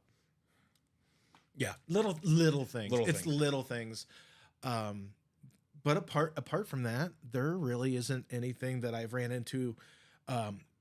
Anybody, I hear a lot of whispering under breath saying, I can't believe this record cost that much. Yeah. Oh, it's like American Pie soundtrack is $100. What the hell's wrong with this store? And then you say, let's check Discogs. Yeah. And if it's cheaper, I'll let you have it for cheaper. And then you look and it's $146 on Discogs. So how's 100 sounding now? How's 100 sounding Yeah. now? We base all of our prices and grading and everything off of the Goldmine grading scale, and we price based off of true real sales data provided by Discogs, which is where real collectors buy and sell online. Mm-hmm. It's the only resource we really have in this day and age that's not eBay. And you don't want me to use eBay or those prices will go up. So if you're Especially depending on how you search eBay. Do you, like, if you know how to search it correctly, you will get pretty accurate pricing, but then there's so many people that just look for the first big price. No, they look at listings. Yeah. And they're like, well, so the biggest pet peeve when I go to buy a collection, well, I was looking on eBay and this record goes for $400. And I said, well, let's click on sold listings and see. Oh, the last one sold for $26.47 with free shipping and best offer was accepted. But of course, you're in the wrong because you're just not looking in the right place. Oh, I got to tell you this one story. Okay. All right. So this is definitely not going to be a repeat customer. This guy came in. He was obviously hard up for money. He was with his wife and his daughter, and I felt horrible for them. He brought in 3 records. And so he's trying to sell you. He's trying to sell me 3. There was 3 records, and 2 of them were absolute garbage. Looked like a vacuum cleaner had ran them over. It looked like crap. And then there was a Creedence Clearwater Revival record, and I was like, I could work with this. This is good. But there was no record in the sleeve. It was just a sleeve. So I said, I can only offer you $1 because somebody may want the sleeve. Yeah. He turned around, looked at his wife and says, I knew I was going to get fucked when I came in here. I was like, what are you talking about? You brought me absolute dog shit. Empty sleeve. an empty sleeve, and I'm the problem. Yeah. So yeah, little things like that. That those are things that I've dealt with. That as a person who wears his heart on his sleeve and has a very hard time keeping his mouth shut. that hurt me because I would never go out of my way to screw anyone over. Yeah. ever. Yeah. Because if you've ever traded in with me, you know that I will look you in the eye and be like, this goes for this. I pay upwards of 60% and I can give you this. We pay more than anybody else anywhere that I know. Most people pay 50% or below. Mm-hmm. I pay, if it's good, easy, clean, and easy to sell, say Beatles, 60% all day long because that's not going to sit. Right. Yeah. Now, if it's Benny Goodman's greatest hits and it's worth $4, I may give you less than the 60% because it's Benny friggin' Goodman, whatever, the case may be. But I will always be upfront and honest and show you what each album is worth if you want to know that far. A lot of people come in, they're like, my grandpa died, he left me this box, give me whatever you got. Yeah.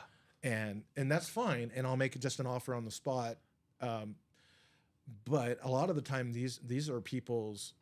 Not everybody can afford insurance. I don't have health insurance. I have health insurance. I don't have life insurance. A lot of people are like, "This is going to be the money to help bury somebody. Yeah. Please help me."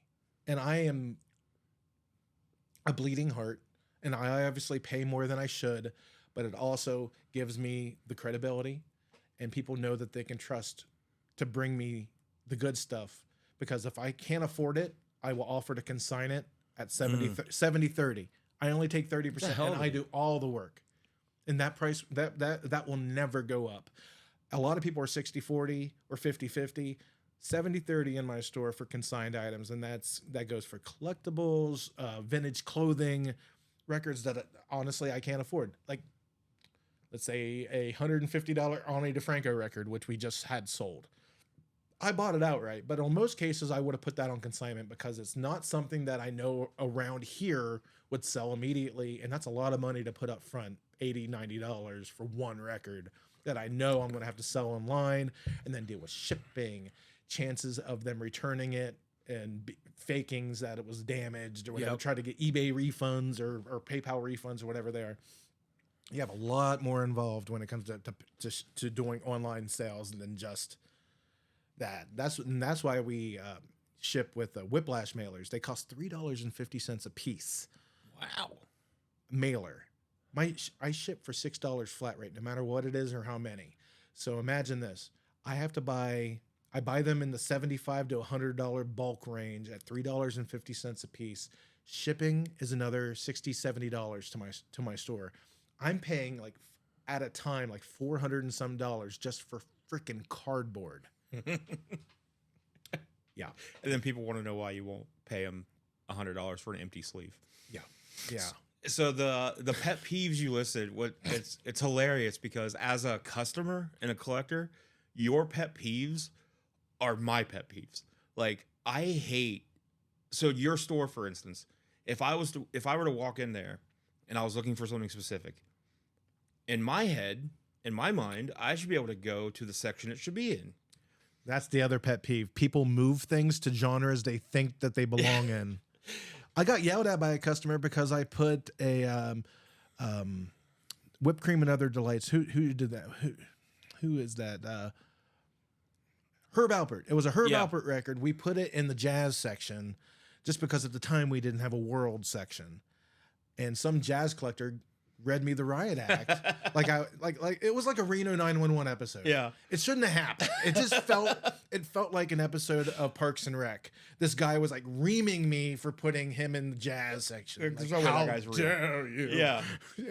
Yeah, that drives me crazy. Because like I said, if I'm going in and I know a specific record I want to be able to go to where that should be and find it. If somebody's moved it, I could spend all day looking for it. And then you talking about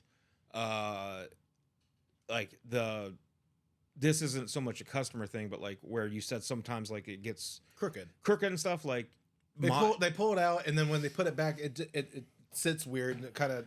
If I was in your position, I would be the same way. Where I'm like, I had that lined up. Can you not do that? And then as somebody that wants to buy stuff from people that's selling things, if you're trying to sell me something for a price you went on eBay and looked at the first listing, and it's typically the consignment listing where they're charging $200 more than what it's going for, and they're trying to tell me you just need to learn how to use eBay, and I'm like, yeah, I looked at the sold listings and it was $25. Like, that drives me insane. Like, so you're same as a seller. I have the same pet peeves as a buyer. It's a lot of the novice, new people, casual shopper, and you know what? It's retail, and that's part of a very small part, but it is part of the game. It isn't my favorite part, but you know what? They keep us in business, same as the people that come in every week. Yeah, I had I have the same kind of thing where a little OCD. I guess it's OCD. I don't know, but so I used to live with a buddy of mine, and we had a shared DVD collection in our living room, and it was all alphabetized because it had to be, because it would drive me insane if it wasn't. Yeah. But he would play a fun game where when I was at work or something, he'd move something, and I could literally walk in the door and look over at the DVD, like where it's all at, and immediately be like, wait a minute, there's something not where it's supposed to be right now. And I would have to find it and fix it. And it would drive, but he got a kick out of it. So he drove me insane with this, where it would I would spend however long it took to track down which one was out of place. And he would just put it in random spots, and I'd have to fix it. So I can't even imagine if I owned a record store. That is the biggest pet peeve. You mentioned having a roommate, and this triggered another memory I haven't thought about in a long time. I used to live with a guy named Tim. Loved him. Still to this day, I loved him. We went to high school together, and then we reconnected as 30-somethings or late 20-somethings, and we've been friends ever since. When I lived with him, right before I met my wife, I was kind of a musician, going out partying all the time. He would cook dinner, and at least once a week, my dinner would be called Plate O' Shots. Ooh. Yes. There would be nights Sounds tasty. There would be nights that I would live on him bringing plate of Patron shots to my bedroom. I don't know why that triggered that memory, but it did, and it made me a delicious dinner. Yes, Plate O' Shots. One night I did the Ric Flair. I gave myself a concussion. We had guests over, and I had Plate O' Shots for dinner, and I did the Ric Flair face flop. Yep. And I did it way too hard, and I went face. There's down. an art to it. And even on carpet, I knocked myself off my rocker and gave myself a concussion by doing the Flair flop way too face forward. So shout out to Tim Abdella. I'm sure Ric Flair had quite a many a night when Plate-O shots was his dinner too. So, well, did you just see the video that he had arguing with the guy at the restaurant? No. Okay, so you got to watch this. Okay. So about a week ago, he put on his Facebook, Instagram, whatever the hell old people use. Don't go to this restaurant. They were the most disrespectful. Blah, blah, blah, blah, blah, blah, blah. And then the video came out. And that the video he put out? No. Okay. Another customer at the end of the bar filmed the entire thing. Okay. And Flair was completely belligerent, talking absolute nonsense to the bartender, other patrons, and wooing and threatening to meet him outside. And immediately Flair was like, they disrespect me, but I was at fault. Yeah, I was like, well, no shit. You're 70 and drunk off your ass, you freaking pickled veteran. I hate Ric Flair. I hate Ric Flair. Cheers to that. Cheers to, I fucking hate Ric Flair. I hate Hulk Hogan. Same. A lot of the guys that I appreciate Hogan, but my God, and he brings me a lot of entertainment. As far as listening to his ramblings. In the worst ways? In the worst ways. But he is a garbage human. Even as a kid, I didn't hate Flair till later, but yeah, I hated Hogan. I hated Flair in the sense that he was boring to me and my style that I liked. I hate him now because he's a piece of shit. Well, not to stray too far into wrestling, but Yeah. my biggest problem with Flair was once weekly TV started happening, it exposed him, I think. It exposed him to having the same match Same his exact entire match. career. Yeah. And for everybody that goes on and on about Ric Flair being the greatest of all time, The GOAT. as when I went back when the network came out and I watched, my very first thing I did was watched every Nitro because I loved WCW. That was I had a buddy that watched. So when the Monday Night Wars were happening, I would watch Nitro. My buddy would watch Raw. We'd be on the phone together, keeping each other updated. That's awesome. And then if we needed to, we'd switch over. Like, Did you have know. brothers or No, I'm his only child. Oh, that sucks, man. But yeah, my buddy would always, he loved Raw. I loved Nitro. But like, so we'd keep each other updated. And then like, there'd be times where one of us would be like, you have to switch over. This shit's crazy. That's So awesome. we'd switch. But so the very first thing I did, got the network, I got to go back and watch Nitro. And that really, I was like, oh, yeah, Ric Flair. I mean, I'm not going to say he sucks because the dude's talented, but same damn match. Like promo wise, gold. Match wise, when he dropped a knee on a suit jacket, well, that's a pretty great moment. that was a great moment his, in history. His of wrestling. promos and that kind of stuff are great. But yeah, Okay, so let me real quick. My childhood with wrestling, I had one natural born brother who didn't give a shit about wrestling. He was into Marilyn Manson, Primus, growing his hair out and being gothy, Yeah. whatever, hanging out in the basement. But my adopted brother, that we don't have a relationship. That's part of the drama. But my adopted brother and I, our life was our wrestling toys and watching wrestling. So what we would do is we would watch Raw and record Nitro okay. on VHS, and then we would watch Nitro. Usually, fast forward it, try to get it done in an hour, and then we would fall asleep on Monday nights watching the Three Stooges on AMC at midnight. Okay. That was our childhood. Yeah. Staying up on and I would oftentimes fall asleep the second the Three Stooges. That's why I love the Three Stooges so much, is because it brings back good memories of my brother laying on the floor in the living room of our childhood home watching Monday Night Raw and then most of Nitro or half of Nitro, because at the time it was a lot of squash. Oh, so much bullshit. When the NWO came, We would watch the NWO segments, but the WCW segments we would kind of speed through, and then midnight hit, and we'd watch Three Stooges and fall asleep. Man, that was life. That was amazing. Sticking with wrestling for a minute. Just a minute. Just a minute or 20. So when I went back and did the rewatch of Nitro, and then they added Thunder, and then I watched like every pay-per-view. I watched everything in chronological order. So watching it all again in an order like that changed my opinion of so much stuff. So like I feel, in my opinion, the NWO is the most overrated thing of all time. Like Not the first year, but the first year is great. Yeah. And But then it just got Everything convoluted. after was Yeah. such bullshit. Like Yeah. it's all, no main event ever ended decisively. Everything was interference or disqualification. Like But what happened with Vincent and Stevie Ray? In the middle of that promo, why did they start fighting? That was real beef. well, because no one had any idea of what was supposed to be happening. There was no cooks in the kitchen, No. as it were. There was the boys running the boys at that point. As a guy who has spent a lot of time as a professional wrestler, I can tell you right now, when you don't have direction and you're in a company that there's no one that really like is authoritative or you respect in any way whatsoever, It's the guy writing the checks. you will do whatever the hell you want to entertain yourself, no matter how detrimental it is to the rest of the show. But it was a mid promo, and they started like talking and then pushing and then started punching each other. There had to have been something real to that because it Probably. came out of nowhere. There was no storyline. Well, here's the best thing about professional wrestling. If you have like a personal beef with someone, you can kind of get away with whatever you want because then you can just turn around and say, oh no, it was staged. It was a part of the show.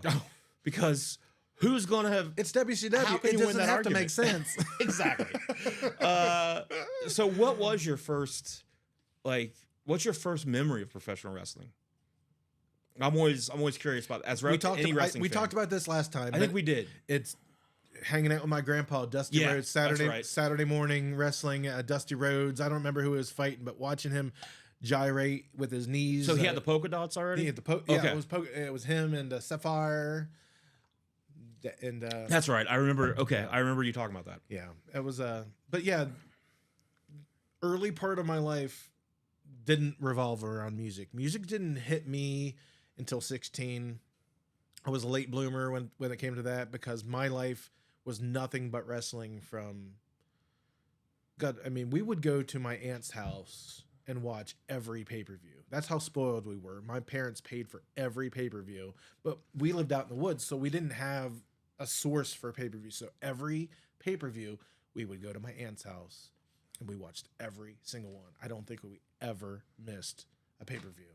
And we had them all on we recorded all of them live on VHS, including the horrible one with Owen Hart's tragedy. Yeah.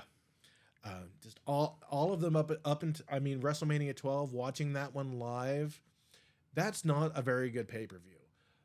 But for my childhood and for my life, I would call it top 5 pay-per-views of all time because it takes me back to my aunt's living room with my entire family, not just my brother, not just my mom, my entire family, because it wasn't just a get-together for wrestling.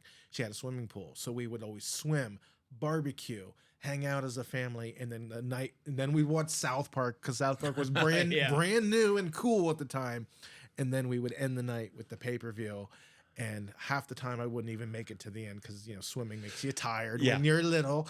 Takes it And out of his it option. does. You got to have those PBs and J's and put the chips up inside of them. And then, then you watch your wrestling and fall asleep. And that was life. Did I tell you my WrestleMania 12 story on the last podcast? You mentioned it, but I don't know if you told me where the it was story. static. Like, did I tell you that? No. So WrestleMania 12, I didn't get the pay-per-view, but I could get the audio with static, right? On the pay-per-view channel. Skinamax. Yeah. So I listened to the whole paper. Like, I was fine with a wrestling podcast back then. Like, you could just have the audio and I'd be like, yeah, this works. Yeah. So Iron Man match. I love Bret Hart. He's my dude. And when the match ends the first time it ends, and Bret, he's still the champ. Shawn couldn't beat him. I'm like, fuck yeah. Shawn can't do it. He's not as good. And then I think it was Piper or Monsoon. It was, I think, Piper, I think. We fought about this last time. I, for some reason, thought it was Sergeant Slaughter. I'm 99% sure it was Gorilla Monsoon. It was either Monsoon or Piper. One of the two. I would remember if it was Piper because he's so probably big. Monsoon. He's so lambastic. Yeah.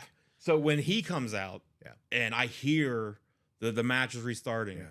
and Son of a then bitch. Shawn wins. I'm 12 years old, crying, Oh, man. and I run and wake my mom up, crying and going, Bret, it's not fair. Like, that's still one of my favorite wrestling memories. And I wasn't even watching it. I was just listening. Okay, so when Bret gets pinned and then he sits up and he's like, Yeah. And then Shawn tells him to get the fuck out of the ring. yes. Yeah. Oh, no, he said, get the fuck out of my ring. Of my ring. Yeah. Ooh, Yeah. Daddy. Ah. Yeah. I was a Shawn kid. Yeah. Oh, looking back, I love Shawn Michaels.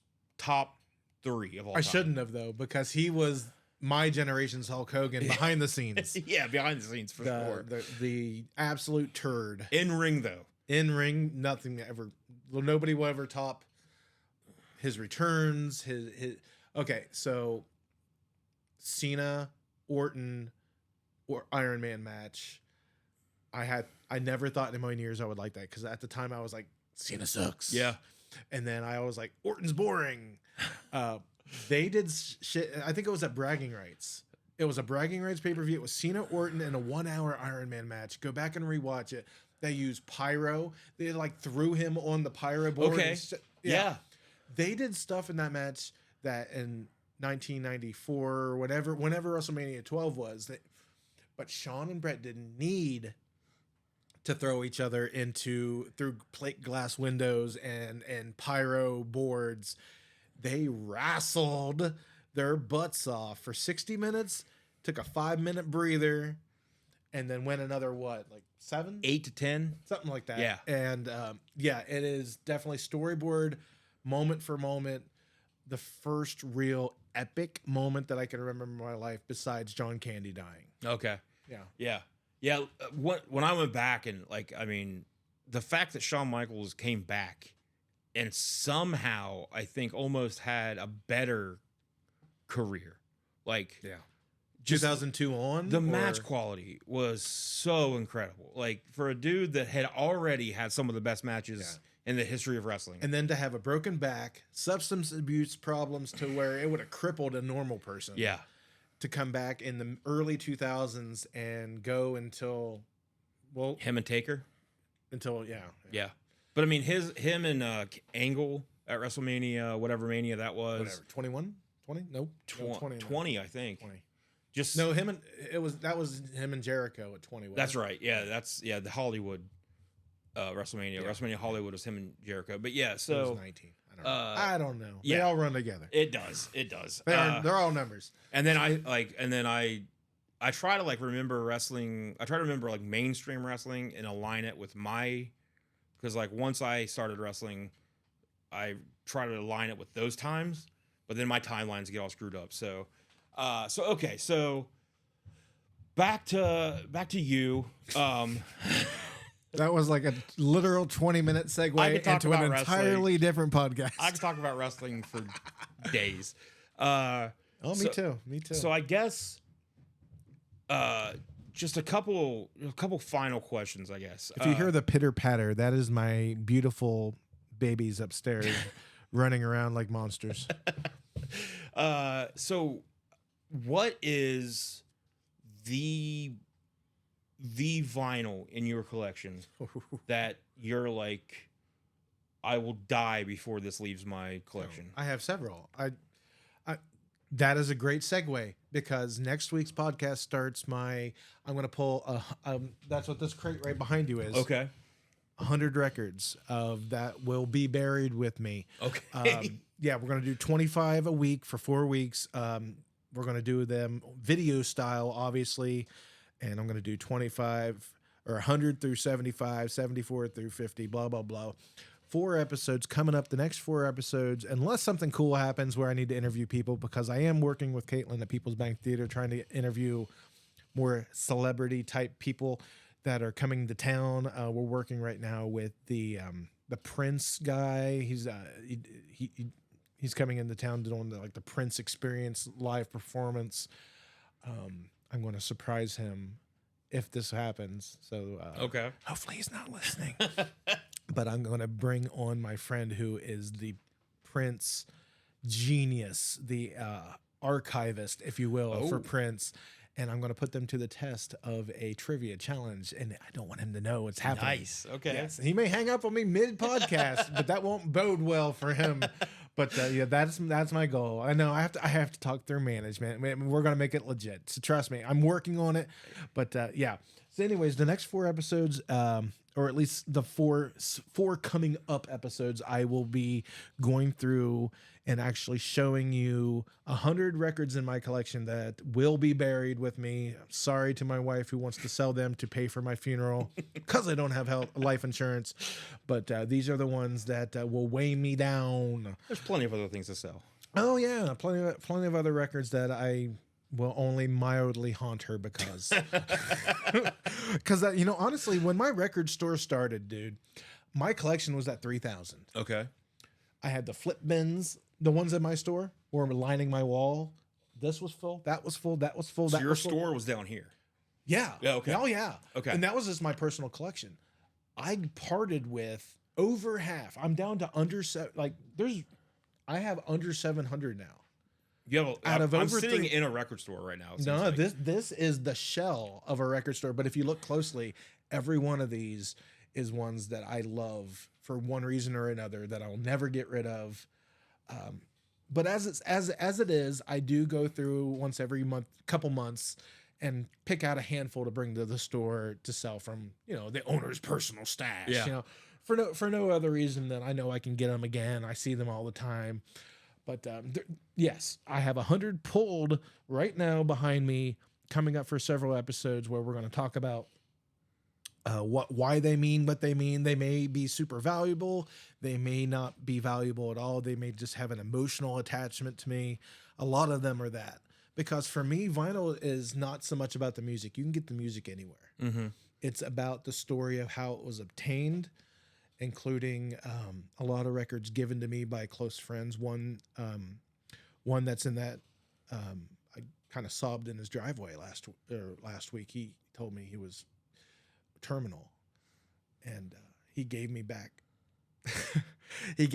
an album that I sold him years ago that I've always told him that I regretted selling. Oh, wow. And he told me it was terminal and he wanted me to have it back. Oh, damn. Wow. It's And not a valuable record. It's just an emotional connection with a human that's always going to stay in the form of me looking at that album cover. And then I have other albums given to me by, like I said, my friend Jeremy. He gave me a copy of Time Out by Dave Brubeck. It's not the best copy that I own, but it's the copy that I will always own. Means more than a mint condition. Yeah. It's way more about how I got it and why I have it and why I choose to keep it.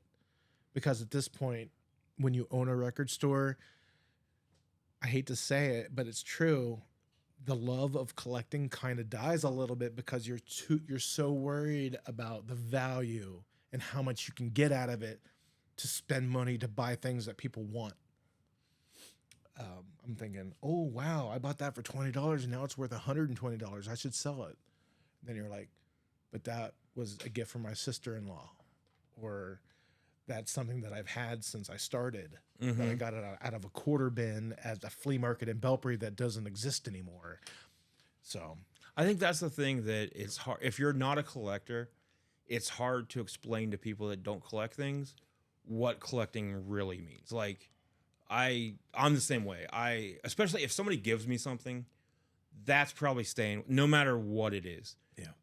It's probably staying with me the rest of my life. Like, unless something happens and it gets ruined somehow. Mold. You That's- got to get rid of it. That's with me for the rest of my life. Like, and that's hard to explain to people that don't collect things. So I'm right there with you on that. And I want to throw out there real quick that when these collections come in, I don't dig for myself. I keep maybe one out of 2,000 that I dig, because my happiness comes from giving these records to my customers, my friends, even just showing them, sharing them, whatever.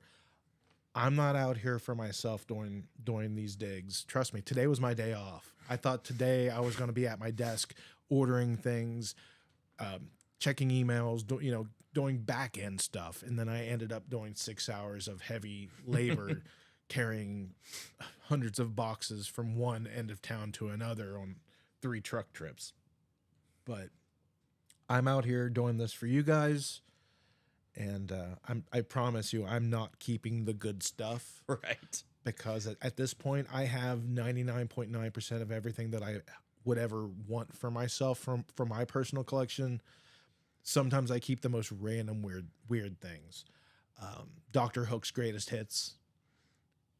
I don't need that. I kept it.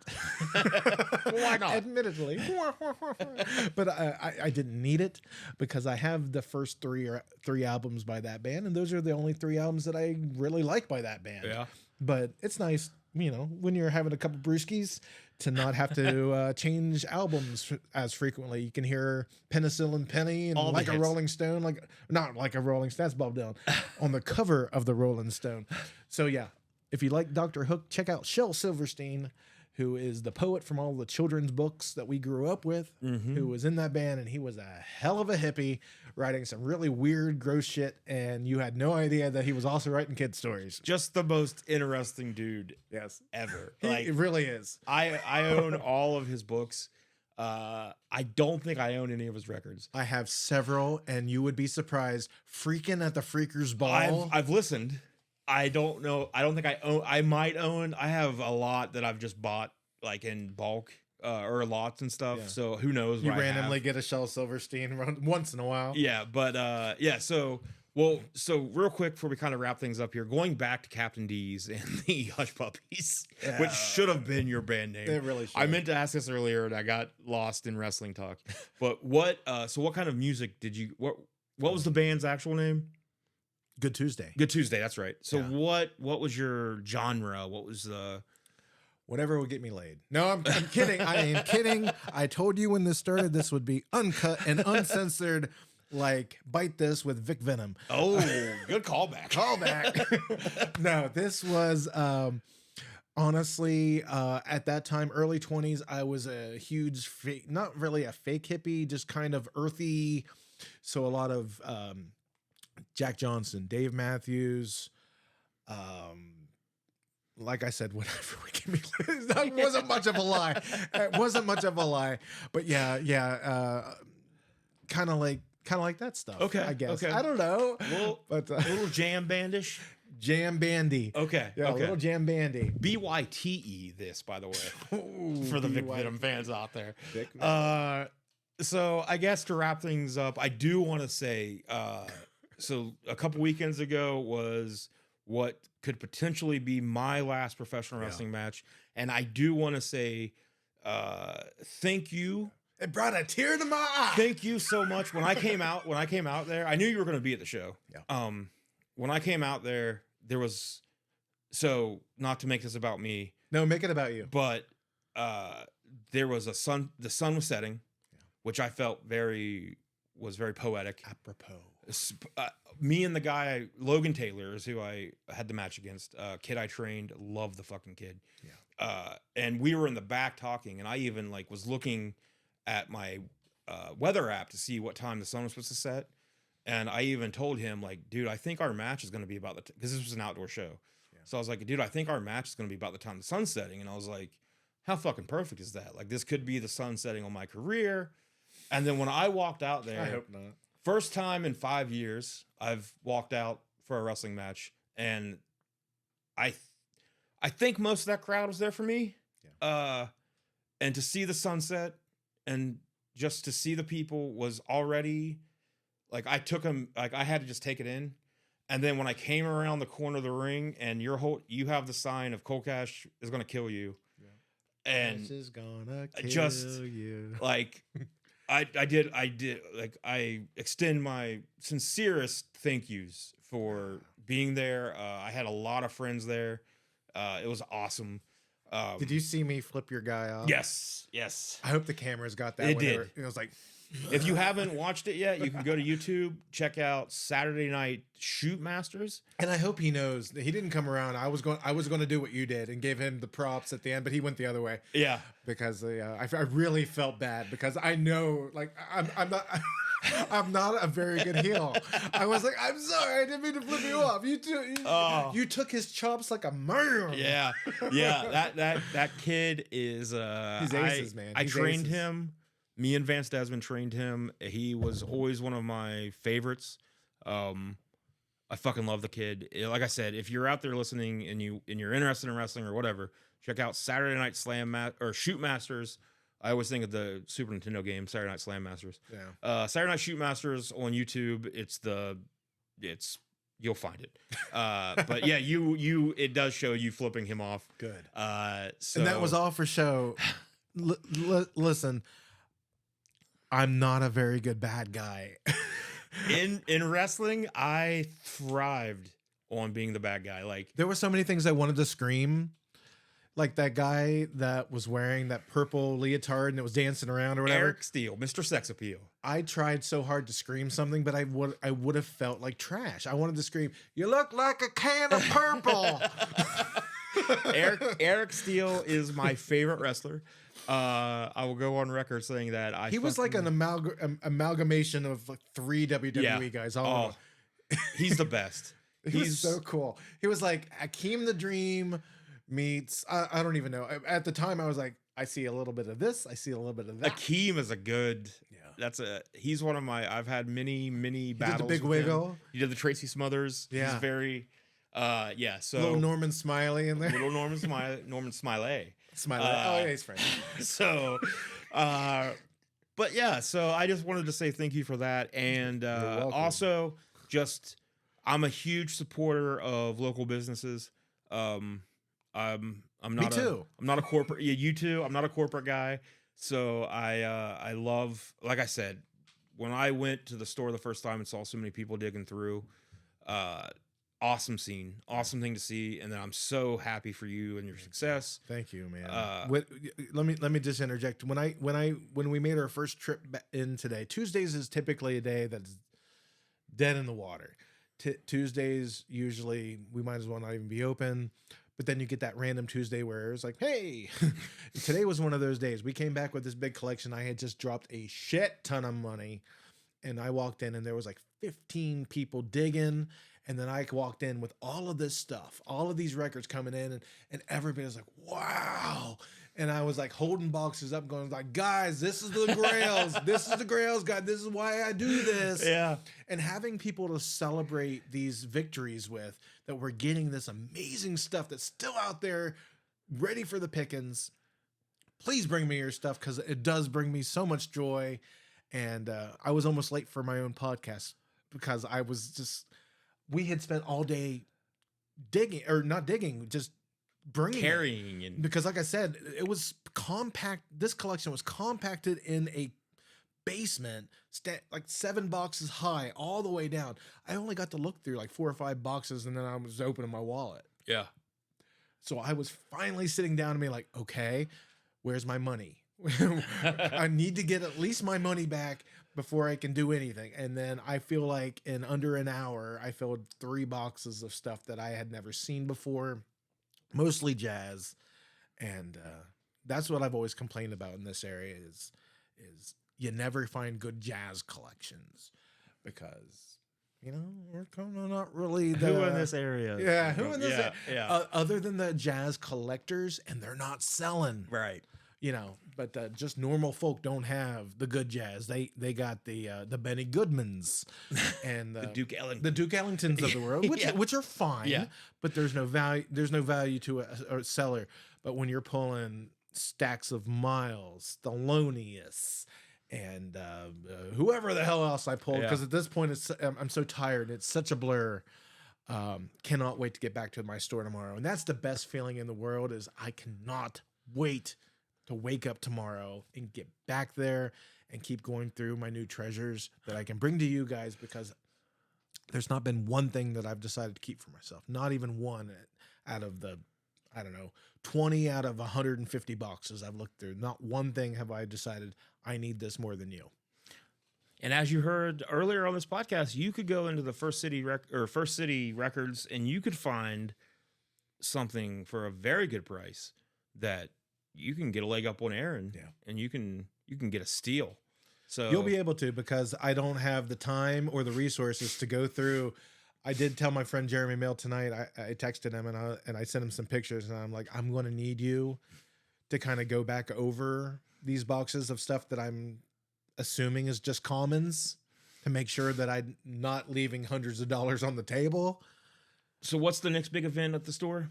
Oh, okay. Okay. So the next big event is Memorial Day. We have Corey Hager and another performer that his name escapes me. He's new to me, but I added him because he's a young up and coming singer songwriter, country artist from our town.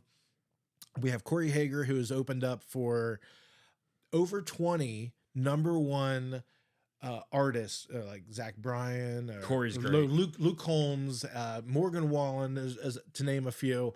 We have him coming in, so he's going to be like the icing on the cake of that day. But that is going to be the day that we're going to be bursting at the seams, putting out boxes, hundreds and hundreds and hundreds of boxes, thousands of albums going to be at $0.25 a piece, or you can fill a box the first 2 hours from 10 a.m. to noon for $25. And then by that point, shit's going to be picked through a little bit. So from noon till the end of the event, it's $15 to fill your own box. up to $100, up to 100 records per box. So basically, a small U-Haul sized box is about 100 records. We'll have some. Bring your own, whatever. As long as you leave with about 100 records, yeah, you can fill it up for $25, up to $15 a pop.